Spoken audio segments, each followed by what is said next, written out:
Let us begin by dispensing with the obligatory niceties and the tiresome, reverential hush that so often descends when the name Giorgione is spoken.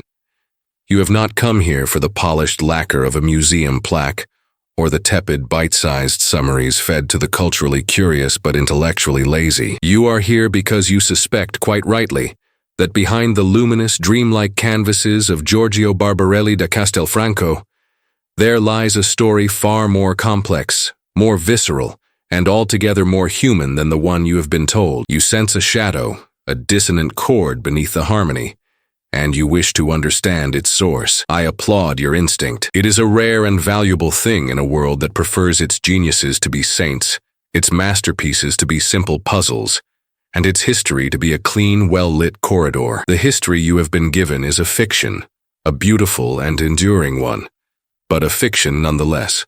It was crafted primarily by the great Florentine chronicler Giorgio Vasari, a man who, for all his indispensable work, was a storyteller first and a historian second. Vasari gave us the Giorgione the world wanted, a handsome, charming prodigy, a gifted lutenist and singer, a lover of life who moved through the world with an effortless grace until he was cruelly struck down by plague at the height of his powers, contracted in a stroke of poetic tragedy from a beloved mistress.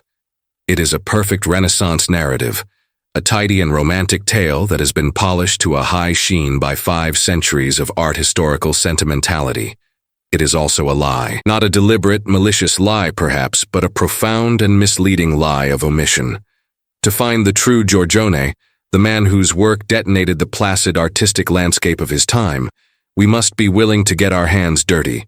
We must abandon the sun-drenched Piazza San Marco and venture into the damp, shadowed Calle, the narrow, labyrinthine alleys of Venice where ambition, commerce, and desire bled into one another. We must speak of things that are often considered unseemly in polite art-historical discourse: brutal professional jealousy, cold-eyed ambition, the sophisticated commerce of sex, and, most importantly, a deep, pervasive, and unsettling melancholy that clings to every canvas he ever touched. This is the shadowland of genius. This is the story Giorgione, the carefully constructed myth, would hate for you to know, because it is the story of the man, in all his flawed and brilliant reality. Before we can dissect the man, we must first understand the crucible that forged him. Venice, La Serenissima, the most serene republic. The name itself is a masterpiece of public relations. In the opening years of the 16th century, Venice was anything but serene. It was a glorious paradox, a city built on water, suspended between the solid ground of Europe and the exotic mysteries of the East. It was the undisputed queen of the Adriatic, a maritime empire whose wealth was staggering, built on the shrewd and often ruthless control of trade routes that brought silks, spices, and untold luxuries from the Levant to the markets of Christendom. It was a city of breathtaking, theatrical beauty, a stage set of marble palaces that seemed to rise impossibly from the lagoon's shimmering surface. But beneath the opulence, the city thrummed with a nervous, predatory energy. It was a republic, yes, but an oligarchic one, ruled by a council of merchant princes whose primary virtues were cunning and profit. It was a city of spies and secrets, of swift, merciless justice meted out in the dead of night. Its piety was public and spectacular, its carnivals famously decadent and libertine. It was a place where everything and everyone had a price. Into this glittering, treacherous world stepped the young Giorgione, a provincial from the small mainland town of Castelfranco. We know frustratingly little of his early life, but we can imagine the effect that Venice must have had on a gifted, ambitious youth. It was a sensory overload, a symphony and a cacophony all at once. The lapping of water against stone, the cries of gondoliers, the babble of a dozen languages in the Rialto markets, the scent of salt and sewage and spice, the overwhelming visual spectacle of gold-encrusted mosaics and damask sails. And in the world of art, Venice was a kingdom, and it had a king, Giovanni Bellini. It is impossible to overstate the dominance of the Bellini workshop. Giovanni, by then an old and venerable master, had spent decades perfecting a style of painting that perfectly suited the Venetian temperament. His works were suffused with a gentle, glowing light, His Madonnas possessed a sweet, approachable piety. His landscapes were serene and orderly. He was the official painter of the Republic, the gatekeeper of prestige, the sun around which the entire artistic solar system of the city revolved. His style was the established language of Venetian painting, a language of calm devotion and civic pride. Aspiring artists did not simply arrive and set up shop. They entered the Bellini orbit, learning the language, mastering the techniques, and, if they were talented and patient, eventually finding their own small place within the established order. Giorgione did not come to learn the language. He came to burn the dictionary. Do not be fooled by the tales of his charm. Charm is a weapon, a tool for social navigation, and one that a clever upstart would have wielded with precision. But at his core, Giorgione was not a courtier. He was a revolutionary. There was a profound and dangerous arrogance in him, the quiet, unshakable confidence of a man who knows he sees the world in a way no one else does. He looked at the established order of the Bellini school, with its emphasis on clarity, narrative, and devotional serenity, and he found it wanting. He rejected the Florentine and Central Italian obsession with disegno, the intellectual and moral primacy of the preparatory drawing, the crisp, clear line that defines form. For Giorgione, this was a sterile, academic exercise. The world was not made of lines. It was made of light, color, and shadow. His was the path of colorido, of building up forms directly on the canvas with layers of pigment, of allowing colors to bleed and blend, of creating a world that was atmospheric, emotional, and deliberately, provocatively, ambiguous. This new approach was not a polite suggestion for reform. It was a frontal assault. He began to create paintings that were unlike anything seen before in Venice, or indeed in Italy. They were small, intensely personal works, intended not for grand churches or public halls, but for the private chambers of a new kind of collector, the educated, humanistically inclined patrician who sought art that was intellectually stimulating and emotionally resonant. These were his poesie, his painted poems. And like modern poetry, they often resisted easy interpretation. They told no clear biblical story, depicted no obvious historical event. Their subject was mood. Their purpose was to evoke a feeling, a state of mind, a fleeting moment of contemplation or desire. This was an act of supreme artistic confidence, a declaration that a painting did not need to be an illustration of a known text to be worthy of serious consideration. It could be its own text, a visual world that spoke directly to the soul of the viewer. For the old guard, this was incomprehensible. It was indulgent. It was dangerous. And it was the work of a man who was either a fool or a genius of terrifying proportions. This brings us inevitably to the question of Titian. Tiziano Vecellio. The popular sanitized narrative presents their relationship as a harmonious one of master and pupil, of close collaborators who spurred each other on to greater heights. This is a comforting, but ultimately childish reading of the dynamics of human ambition. They were rivals. It is as simple and as brutal as that. Imagine two young, ferociously talented predators set loose in the same rich hunting ground. There may be moments of collaboration born of necessity, but their fundamental relationship is one of competition. Titian, hailing from the rugged mountains of Cadore, was even more of an outsider than Giorgione. He was younger, perhaps more overtly aggressive, a man of immense physical and creative energy. He entered Giorgione's orbit because Giorgione was the most exciting thing happening in Venetian art. He absorbed the older artist's innovations with astonishing speed. The atmospheric effects, the primacy of color, the soft, smoky transitions of sfumato. But he was never a mere follower. He was a challenger. The key to understanding their relationship lies in Vasari's account of the one major public commission they are known to have shared: the fresco decoration of the Fondaco dei Tedeschi, the great warehouse and headquarters of the German merchant community, located directly on the Grand Canal. This was no minor undertaking. It was one of the most visible buildings in the city, and its decoration was a statement of artistic supremacy. Giorgione, as the senior and more established of the two, took the prime location. The main facade overlooking the water, the one seen by every important visitor and dignitary. He left the less prestigious side facade, overlooking a narrow street, for his young associate Titian. The frescoes themselves are now tragic ghosts, eroded into near invisibility by the damp, salty Venetian air. But Vasari's story of their unveiling survives, and it is devastatingly revealing. He tells us that when the work was complete, many onlookers, unaware of the division of labor, loudly praised a particular figure of Judith on the side street, believing it to be the finest part of the project, and assuming it was the work of the master, Giorgione. When Giorgione was informed of this, he was, in Vasari's word, consumed by stegno, a powerful Italian term that means more than just anger. It encompasses disdain, scorn, and a deep sense of indignation. He was so incensed by the public's error, and by the implicit triumph of his younger rival, that he supposedly refused to see or associate with Titian ever again. This is not the reaction of a generous mentor celebrating his pupil's success. This is the raw, bleeding wound of a proud and sensitive ego. It is the fury of a king who suddenly hears the footsteps of his successor approaching the throne. Giorgione knew in that moment that he had not just taught Titian, he had armed him. He had created his own most dangerous competitor.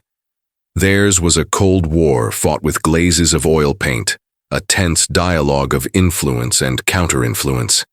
And in the end, Titian, the pragmatic, long-lived and supremely talented empire builder, would be the one to carry the revolution forward, building a pan-European career of unprecedented fame and fortune on the very foundations that his brilliant doomed rival had laid. Titian's ultimate triumph is most poignantly illustrated in the matter of Giorgione's unfinished works. When the plague claimed Giorgione in 1510, he left several canvases incomplete in his studio. It was Titian who was called upon to finish them, a task that is at once an act of homage and a subtle declaration of succession.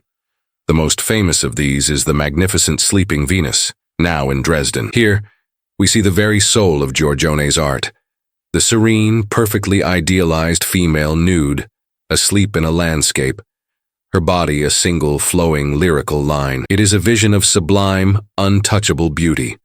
But historical analysis has shown that much of the landscape, and a figure of Cupid that once sat at Venus's feet, later painted over, were likely completed by Titian. He literally finished his dead rival's thought. And then, years later, as if to prove he had fully mastered and surpassed the lesson, Titian created his own definitive statement on the subject. The Venus of Urbino. This Venus is not asleep in a mythical landscape. She is awake. She is indoors in a luxurious bedchamber, and her gaze is directed squarely, challengingly at the viewer. She is not a distant goddess. She is a present, palpable, and profoundly sensual woman. It is a dialogue across the grave. Giorgione created the perfect poem. Titian wrote the bold, declarative prose. Giorgione painted the dream. Titian painted the reality. The relationship was not one of harmony. It was a struggle for the soul of Venetian painting, a struggle that Giorgione, by virtue of his early death, was destined to lose. And what of the man's personal life? The life that supposedly ended in a lover's tragic, plague-ridden embrace. Here, again, we must scrape away the varnish of romanticism and confront the realities of Venetian society. The story of the singular great love is almost certainly a confection, an attempt by Vasari to impose a tidy, Petrarchan narrative onto a life that was likely far more complicated and worldly. Venice in the early 16th century was a city of nuanced pleasures, a place where carnal desire and sophisticated commerce were not mutually exclusive, but elegantly and openly intertwined. The city was famous throughout Europe for its courtisans honnêtes, its honest courtesans. These women were a world away from the common streetwalkers of Rome or Florence. They were often highly educated, skilled in music and poetry, and renowned for their witty, intelligent conversation. They were companions, muses, and status symbols for the city's elite. Patricians, ambassadors, cardinals, and, one can be absolutely certain, celebrated and charismatic artists. Figures like the poet Veronica Franco, who would flourish a few decades after Giorgione, demonstrate the extraordinary cultural position these women could occupy. They were fixtures of a society that understood and accommodated the complexities of human desire in a way that the more doctrinally rigid cities of central Italy did not. Now, look again at the women in Giorgione's paintings. Look at the so-called Laura in Vienna. a portrait of a woman whose fur-lined robe is parted to reveal a bare breast, her gaze direct, confident, and slightly challenging. Is this the demure fiancée of a Venetian merchant? It is highly unlikely. The gesture is one of revelation, not of modesty. Look at the nudes in the Concerto Campestre, the pastoral concert, a painting so infused with Giorgione's spirit that it is almost certainly his, perhaps also finished by Titian. Here, two aristocratic young men, fully clothed, make music in a field, while two magnificent female nudes accompany them. One pours water from a glass pitcher. The other, her back to us, plays a flute. For centuries, art historians have strained to find a tidy allegorical explanation. Are they muses? Spirits of nature? They are trying to solve the wrong problem. The key is not what they are, but how they are. They exist in a different reality from the men. They are visible to us, the viewers, but seemingly invisible to their male companions. They are the personification of beauty and inspiration, the idealized objects of male artistic and sensual contemplation brought to life from the world of desire. This is not a depiction of a chaste afternoon picnic.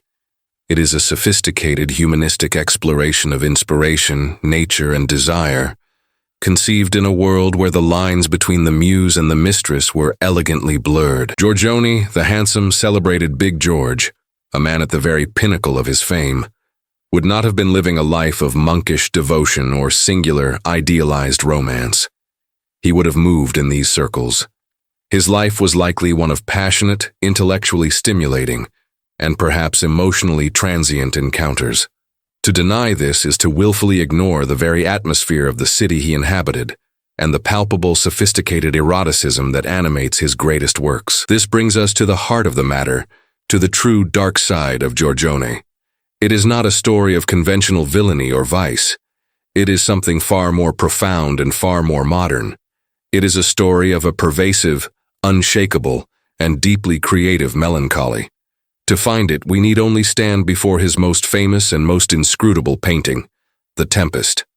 For 500 years, this small canvas has been a battleground for iconographers, a sphinx in the desert of art history. The intellectual contortions performed to explain this painting are a marvel of academic ingenuity. It has been identified as the rest on the flight into Egypt, as the discovery of the infant Moses, as a scene from the classical poets Ovid or Statius, as a complex allegory of the virtues, as a political statement on the looming threat of the wars of the League of Cambrai. The list is endless, and every single theory, no matter how clever, is ultimately unsatisfying. They all fail because they are asking the wrong question. They assume the painting is a rebus to be solved, a narrative to be decoded. They are wrong. The Tempest is not about a story. Its story is its mood. It is a landscape of pure, unadulterated anxiety. Let your eyes move through the painting. The light is bizarre, a sulphurous pre-storm luminescence that drains the color from the world, even as it makes it glow. In the background, a bolt of lightning, a rare and dramatic motif in Renaissance art, splits the sky. A storm is not just coming, it is arriving. The city in the background is peaceful, but eerily empty. In the foreground, the figures are a study in psychological disconnection. On the right, a woman, almost completely nude, nurses a child. She is not the Virgin Mary. Her nudity is too raw, too unadorned. She looks out of the canvas, but her gaze is vacant, unfocused, lost in an interior world. On the left stands a young man, possibly a soldier, un soldato as the earliest inventory describes him, leaning on a staff. He is not looking at the woman. He is looking past her, his expression unreadable. They share the same physical space, but they are miles apart emotionally, two islands of solitude separated by a stream. Between them are ruins, broken columns, a classic symbol of the ravages of time and the fragility of human endeavor. The entire scene is one of quiet, impending doom. Nothing is happening, and yet everything feels as if it is about to fall apart. This is the landscape of a troubled mind. This is Giorgione's true, radical innovation, and it is the window into his soul. In an age that celebrated heroic action, clear narrative, and divine certainty, He dared to paint the opposite, the quiet, unsettling moments of doubt and dread. He dared to paint the feeling of being alive in a world that is beautiful, but fundamentally mysterious and menacing. This is the essence of his darkness. It is the saturnine temperament of the Renaissance melancholic. The concept of melancholia in Giorgione's time, revived from classical sources by Neoplatonic thinkers like Marsilio Ficino, was not simply sadness or depression as we understand it today. It was a complex, double-edged condition. It was the humor of the planet Saturn, and it was believed to afflict scholars, philosophers, and artists, those who engaged in deep contemplation. It brought with it a profound awareness of the transience of life, the inevitability of death, and the vast, silent mysteries of the cosmos. But it was also seen as the source of intellectual depth and creative genius. The melancholic was cursed with this grim awareness, but also blessed with the ability to see deeper truths. Giorgione's paintings are the ultimate expression of this state. Look at the three philosophers. Again, scholars have tried to pin them down. Are they the three magi awaiting the star? Representatives of the three ages of man? Masters of the three great philosophical schools? Perhaps. But look at what they are actually doing. They are not debating. They are waiting. The oldest, a bearded figure reminiscent of an ancient sage, holds a compass and a tablet of calculations. The central turbaned man, possibly representing Arab philosophy, gestures vaguely. The youngest, a seated youth, gazes out toward a dark cave, a void of absolute blackness at the edge of the canvas. They are posed before a landscape at sunset, that liminal time between day and night. They are not solving the world's mysteries. They are contemplating the vastness of what they do not know. The painting is an image of profound intellectual humility in the face of the infinite. It is a deeply melancholic work. Consider his late painting known as Il Tramonto, the sunset. Here, two small figures, perhaps St. George and St. Anthony, are dwarfed by a vast brooding landscape. A dying sun casts a final lurid red light across the clouds. In the foreground, strange, monstrous fish and a small dragon lurk in the dark pools of water. The world is both sublime and grotesque, beautiful and terrifying. The human figures are almost incidental, lost in a cosmic drama far beyond their comprehension. This is not the orderly, human-centric world of Bellini. This is the world as perceived by a soul acutely sensitive to its own insignificance. Even his technique is a reflection of this psychological state. His pioneering use of sfumato, the soft, smoky blurring of outlines, is more than a stylistic tick. It is a metaphysical statement. It suggests a world where nothing is certain, where forms emerge from and dissolve back into shadow, where the edges of things are never truly sharp. His color is emotional, not descriptive. He uses light not to reveal, but to conceal, to create pockets of mystery and pools of darkness. His technique is the perfect vehicle for his temperament. Giorgione died in the autumn of 1510, probably during the plague outbreak that swept through Venice that year. His death is recorded not in a grand eulogy, but in a frantic letter from the great art patron Isabella d'Este, who, upon hearing the news, wrote to her agent in Venice, desperate to acquire a painting of a night scene by his hand, even if it is not completely finished, before his possessions were scattered. It is a telling epitaph. Even at the moment of his death, his work was seen as rare, precious, and elusive. He was buried on the island of Poveglia, a quarantine station for plague victims, a lonely and anonymous end for a man who had painted such intimate, soul-searching beauty. In confronting his dark side, the cold steel of his ambition, the professional war with his greatest rival, the worldly sensuality that likely shaped his relationships, and the profound, creative melancholy that was the wellspring of his genius. We do not tarnish his legacy. We rescue it from the prison of myth. We transform him from a beautiful, two-dimensional saint into a complex, breathing, and relatable human being. He was a man who felt the anxieties of a changing world, who understood the fragility of life and the fleeting nature of beauty, and who had the courage and the transcendent talent to paint not just what he saw, but the very feeling of seeing. He was a flash of lightning in the Venetian dusk, illuminating for a brief, brilliant moment a new path for art, a path that led inward. That is the truth he might have hated for you to know, for it exposes the raw nerve of his humanity. And it is precisely that truth, in all its shadowed glory, that makes his art not merely beautiful, but immortal.